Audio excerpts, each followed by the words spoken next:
of the Southern Quality Ford Friday Night Blitz. I am your host, Brad Cisak. And I'm Tim Owens. It's week 8 of the high school football season. We have over 25 games in this week's show. Yeah, that's right, Tim. One of those, the big District 1 5A matchup between Haughton and Captain Shreve in our game of the week. Yeah, Brad, but before we get to that one, let's start out the show right here in Louisiana. Louisiana Highlights, brought to you by Christus Velocity Urgent Care. Airline looking to stay unbeaten in district play. Taking on Bird, picking up second quarter. Vikings clinging to a 7-0 lead, but the Yellow Jackets have an answer. Evangel Thompson takes it in from 3 yards out. Extra point good. 7-6 Bird at the half. Third quarter more from the Jackets. Thompson again getting some tough yards down to the 1-yard line. Bird would score on the very next play. That made it 14-6. And then the dagger in the Vikings' hearts. Fourth quarter, Cameron Feld calling his own number. Bird pulls off the upset. They beat Airline 21-6 the final. Calvary undefeated on the season at home this week against Plain Dealing, and Cavs' opening drive is going to result into some points. Give it to Isaiah Brown and the senior finding the end zone. Cavs lead it by 7. Then later in the first, Calvary threatening again. Pass complete to Kyler Coburn, except no, it's not complete because Michael Wynn knocking it away at the last second to save a touchdown, but the Cavs would end up scoring on the next play. Going to Ike again, his second score of the night, and this one all Calvary tonight as they take down Plain Dealing 62-8, the final score there at Barker Stadium.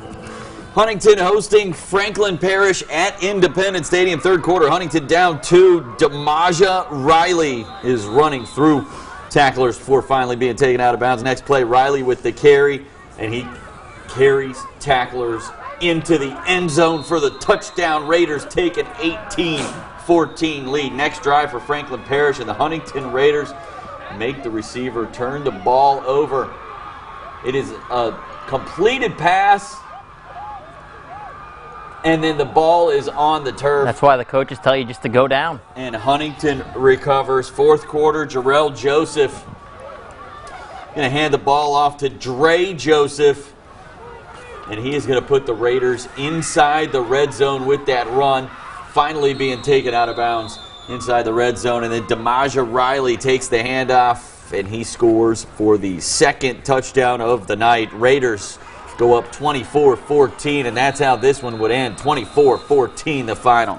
Dennis Dunn making his return to Evangel as North DeSoto takes on the Eagles, and weather definitely a factor in this one. Playing in a mud bowl there at Duron Field. Blake Chapin able to dive on the loose ball to keep possession, and then later in the drive, quick toss to Jalen Abraham. He gets the edge and takes it in for the score. Evangel leading by 35 at the half. They would add one more touchdown to their lead as they spoiled Dennis Dunn's return to Evangel. Eagles take this one 42-0.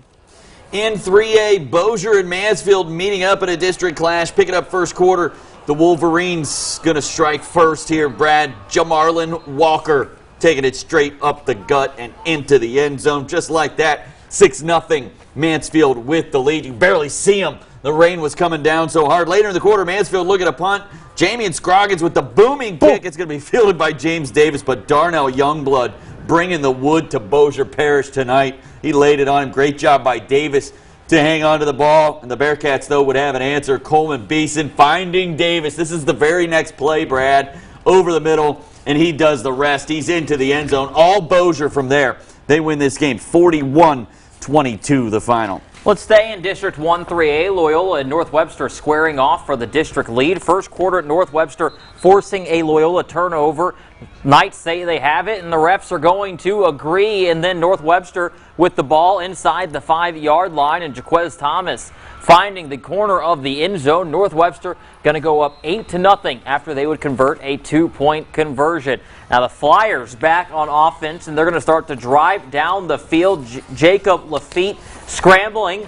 It's going to find Chase Jackson right there. Jackson with the catch. He is going to take it into the middle of the field and gets that ball into North Webster territory. And then a few plays later, Lafitte is going to give it to his big running back there in the backfield as Reese Ebarb punches it in from 1 yard out. Flyers win this one 20-8. They are in full control there in District 1 3A, 3-0 in district play. Speaking of in full control, 1-5A. This game we're looking forward to. That's right. It's a game that we've been looking forward to for weeks now. Captain Shreve and Haughton meeting up tonight at Lee Hedges Stadium. Yeah, Brad, both teams 6-1 coming into the night overall, but a Buccaneer win gets them right back into the district race.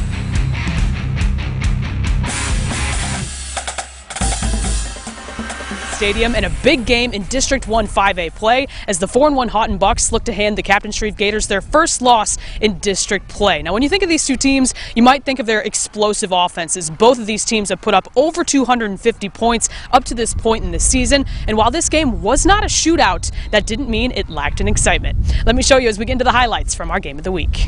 The Haughton Buccaneers taking on the Captain Shreve Gators over at the Swamp. On the Bucks opening series, Peyton Stovall injured on a QB keeper. He wasn't putting any weight on that right side. Have more on that in a second. Bucks, though, finishing off the drive as Tristan Sweeney takes the snap, runs it in for the score. That gave Haughton a 7-0 lead.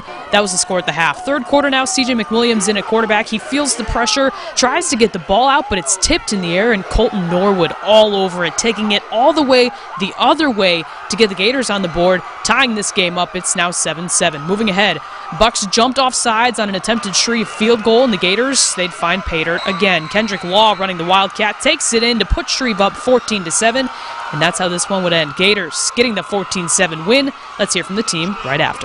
We want to know every single week, and again, I think Airline lost a bird tonight, so we're in first place. But again, everybody's going to try to knock you off the throne, and so we're sitting where we want to be. But again, 24-hour rule, 24 hours we can celebrate this thing. Now we got to get back to work and play on next Thursday. So again, got 2 games left to finish this thing out strong. We are ready for playoffs, but we got Bird next week. That's a rival. We're going to take that very, very personal because we haven't beat them. Out of all my years, we've only beat them once. It's about to be time to beat them twice. We're ready. Now, both of Haughton's quarterbacks were injured in this game out here tonight, Peyton Stovall and CJ McWilliams. It was Peyton's right ankle, which has given him some issues before, and CJ had some sort of shoulder injury there in the third quarter. But a huge win for Captain Shreve in district play tonight. They are now in the driver's seat here in District 1 5A, and next week they will take on Bird. For now, reporting here at Lee Hedges Stadium, I'm Jory Parish. Guys, I'll send it back to you. Coach Sepulveda feeling pretty good. Probably not feeling good when they dump that cold Gatorade. It's cold out there. You know, I think when you win a game like that, no matter how cold it is, it doesn't matter. Do want to say, you know, best of wishes to Peyton Stovall and CJ McWilliams. Hope their injuries, get quickly healed, and hope it's nothing serious there. Peyton's, having to be carried off the field. District 1 5A, it is now Captain Shreve's to lose, assuming that both Shreve and Airline win next week. That would set up a district championship game, de facto district championship game in week 10. And honestly, even if they don't, they both have the tiebreaker over Haughton, and whoever would win that game would then. So whoever. That's going to be the district championship game in week 10 regardless. You did hear it though. Shreve with the big one coming up, Halloween night this upcoming Thursday. Captain Shreve, Bird, always a good one. Captain Shreve has not won that game in the last couple of years. I want to see the fans from both schools come out all dressed up in their Halloween garb. It makes for great video for the Friday Night Blitz the following night. I want to see, we're going to put you all on TV. Dress up in your Halloween gear Thursday night at Lee Hedges Stadium. I have a feeling we're going to see that. All right. We're coming up on the Southern Quality Ford Friday Night Blitz. We head to the Lone Star State. Pleasant Grove looking to tighten their grip on the district race, and Marshall goes for their 5th straight win. Those games coming up after the break. Friday Night Blitz on NBC 6. Friday